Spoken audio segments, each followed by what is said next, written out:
Hi, I'm Terry Naturally, And I'm Dr. Lynn Wagner. and I have over 50 years of experience and knowledge in health and nutrition. And I'm a medical doctor with a passion for holistic health.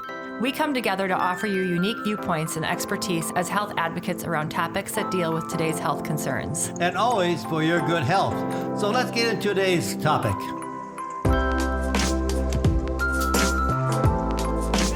Good morning. I'm so excited that we have joined together to help people change their lives, Me too. to have a healthier America. Yes. Because America is sick. It's so sick.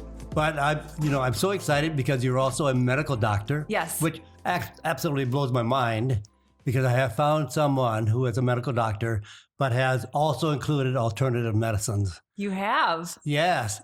But why? How did this ever happen? So I'm trying to decide if I should give you the long version or the short version. Well, give us the version that's going to make it the most sense. Right. So the most sense is, I decided to be a doctor as a child, and it was kind of always what I wanted to do. Way far back. I used to watch myself get shots. I used to watch surgeries on TV. I used to doctor my friends. So it was in my blood. And an interesting segue, I don't think I told you this, but my father, who was an insurance salesman, and he had a disease and passed away when I was in my 20s.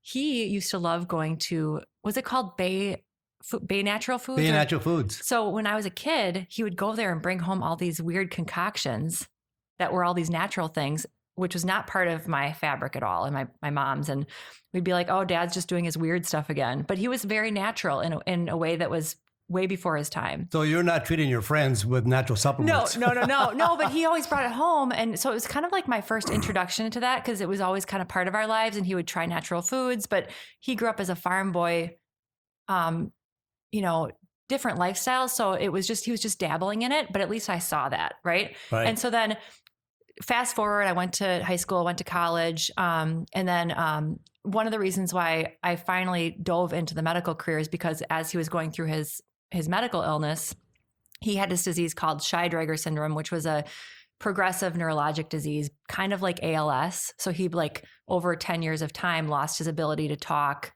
walk, eat, but he was fully cognitively functioning, right? And he was an amazing man, super spiritual, just amazing. But so I was exposed to the healthcare world through that, because he was in and out of the hospital. He was in nursing homes at times. He had caregivers, and we had no one medical in our family. So that was my first exposure to medicine. So I wanted to be a doctor as a kid.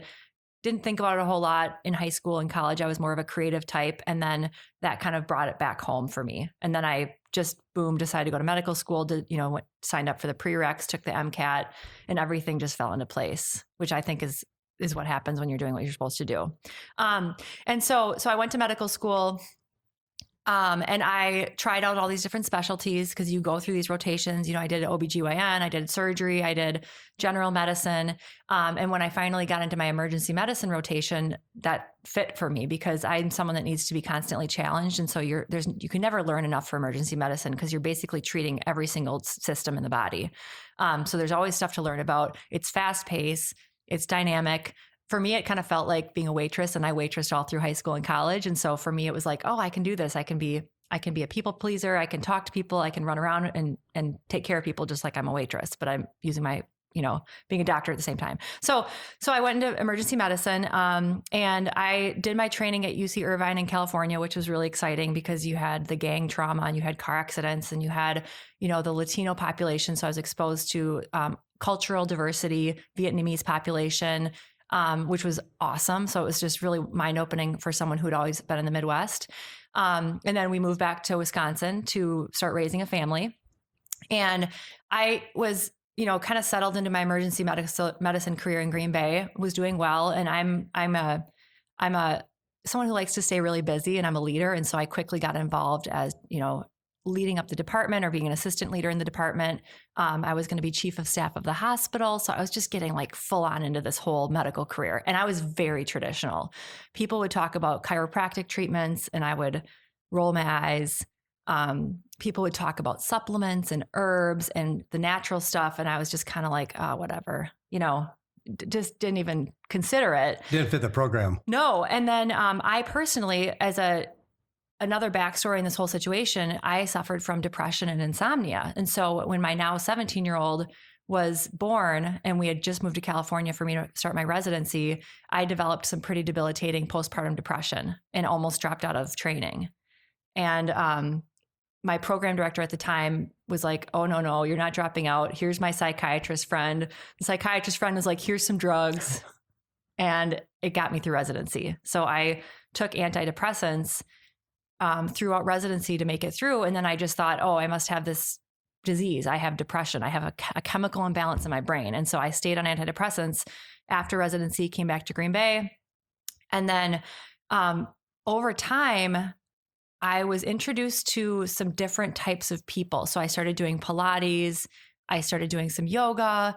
That introduced me to some different types of healers, like energy healers, acupuncturists, things like that. And I started dabbling with food as nutrition and herbs and supplements and alternative people. And I felt amazing. I felt like I was getting balanced. Whereas before I was kind of like running through life, charging through life, taking drugs to feel normal. And it wasn't that many drugs. It was literally one prescription medication, but I couldn't get off of it. And I felt like the smoke was being rubbed off my eyes. It was like an awakening for myself. And, once that happens, you can never go back. And I literally just stopped my antidepressants. Cold turkey? Well, yeah. Well, no, I pretty much cold turkey. Yeah. But I had been leading up to that. Like I had done a year of leading up to that. So you had a better foundation. With a good foundation, with my food and my nutrition and my exercise and my getting help from people and taking good supplements and things like that. And so I stopped cold turkey, and it wasn't easy. But there was one time where I thought I needed to go back on them. I tried them for 4 days and it felt so awful that was the end of it. And that was like 8 years ago. So that was my story. And so while that was happening, I was showing up to work in the ER and I was seeing these people and I'm like, oh my God, you are just like me. And no one's telling you that there's another way. I'm like, you are sick. You are in pain. You're hurting. You're emotionally broken. And all people are doing is giving you more drugs. Here's another drug. Oh, you have a side effect. Here's another drug. Here's another drug. And they're on 15 to 20 prescription medications. Yes, absolutely. And I'm like, how can I keep being a doctor when I know what's real, right? And so that's how I found the Integrative Medicine Fellowship. So I had a med student who was shadowing me in the ER, and I was telling him my experience personally. And he said, you can actually go get training and be a medical doctor and do alternative therapies.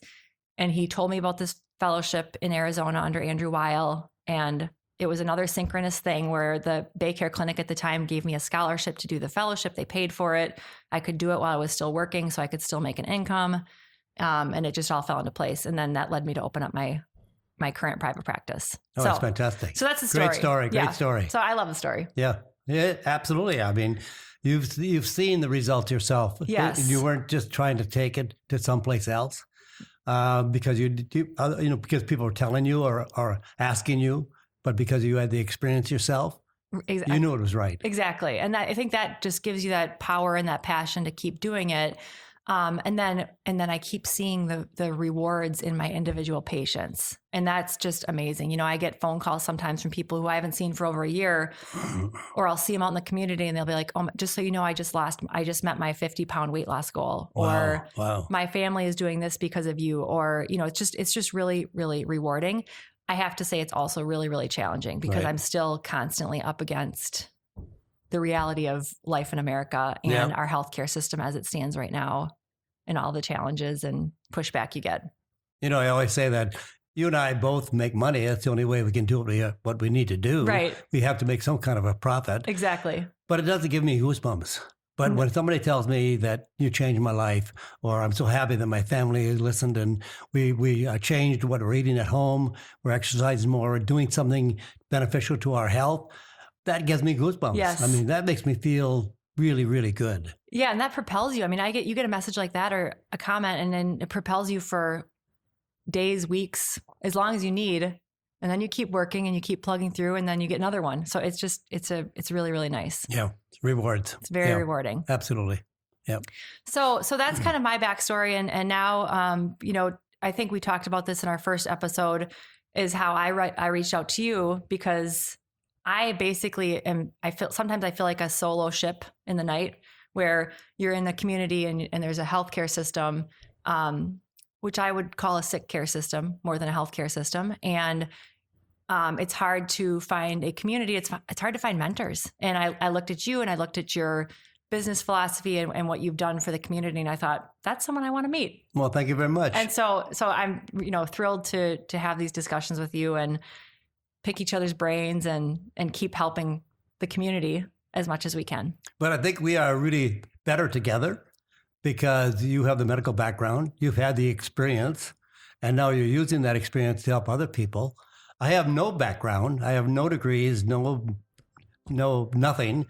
But I experienced the same thing when I threw my life, and I wanted, hey, I changed so much that now I want to change other people's lives. And we both have angels in our life that have influenced us. Yes. And so now we want to go off together and help people change their lives in America. Yes.